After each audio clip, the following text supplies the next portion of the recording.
L'exercice numéro 49 est un exercice préparatoire au morceau numéro 5 que vous allez jouer. Donc, il s'agit d'une nouvelle chose.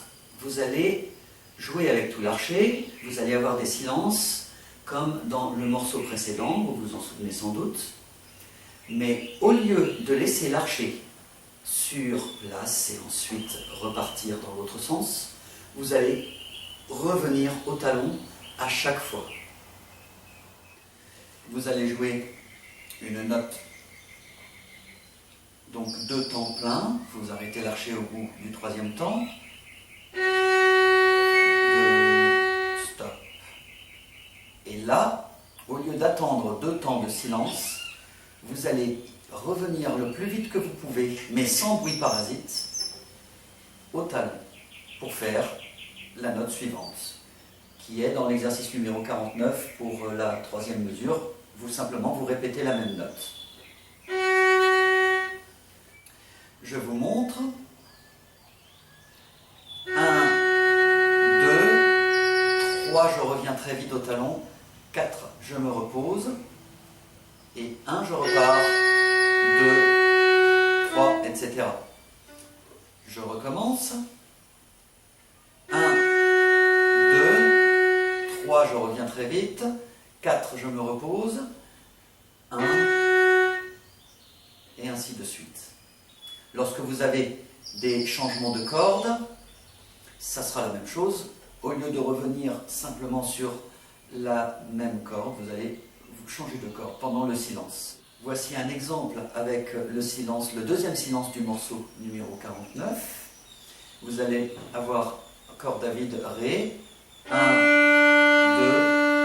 2, 3, je reviens très vite. 4, je me repose sur la corde de La. Je vous montre. Corde de Ré. 1, 2, 3, je reviens très vite sur la corde de La. 4, je me repose. 1, 2. Donc c'est très simple.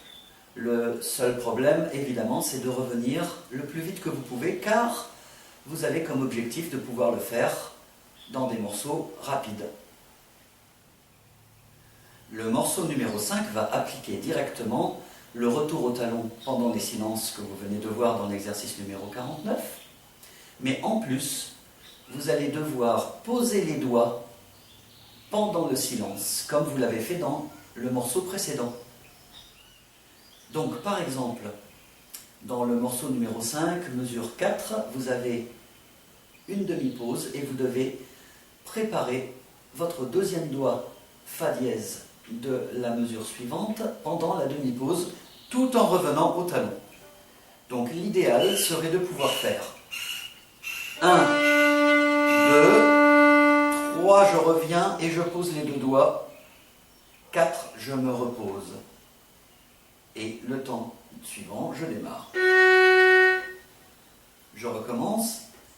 1, 2, 3, 4. Vous avez posé les doigts et vous êtes revenu au talon en même temps. Si dans un premier temps, vous n'arrivez pas à poser très rapidement vos doigts, de manière à ce qu'ils soient justes et à ce que vous restiez détendu, ça n'est pas grave, posez-les, vous avez encore un temps entier pour pouvoir les poser. Je vous le remontre de plus près. 1, 2, 3, je reviens et je pose les doigts, je pose l'archet. 4, j'attends, et le temps suivant, je démarre. Cela fera une fois en mesure. 1, 2, 3, 4, 1.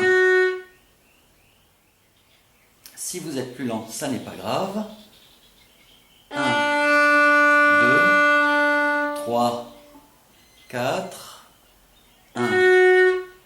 Vous avez vu que j'ai pris plus de temps pour poser mes doigts. Si c'est ce que vous devez faire, faites-le. Du moment que vous restez détendu et que vous jouez juste, c'est ce qui compte. Petit à petit, vous arriverez à le faire de plus en plus rapidement. Dans ce morceau, vous aurez également à jouer un changement de corde sans arrêter l'archet. À la mesure 2, vous avez un Fa dièse deuxième doigt, puis un changement d'archet et de corde sur la corde de La, sans arrêter l'archet.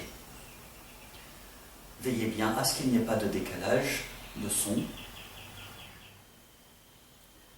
1, 2, 3, 4. N'arrêtez pas l'archet. 1, 2, 3, 1. Faites bien attention à ne pas arrêter l'archet. Et pas de décalage. 1, 2, 3. Ou bien 1, 2, 3. Voici toutes les choses que vous avez à faire dans le morceau numéro 5. Je vais vous jouer maintenant le morceau numéro 5 tel que vous devez être capable de le jouer une fois travaillé.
Bon travail!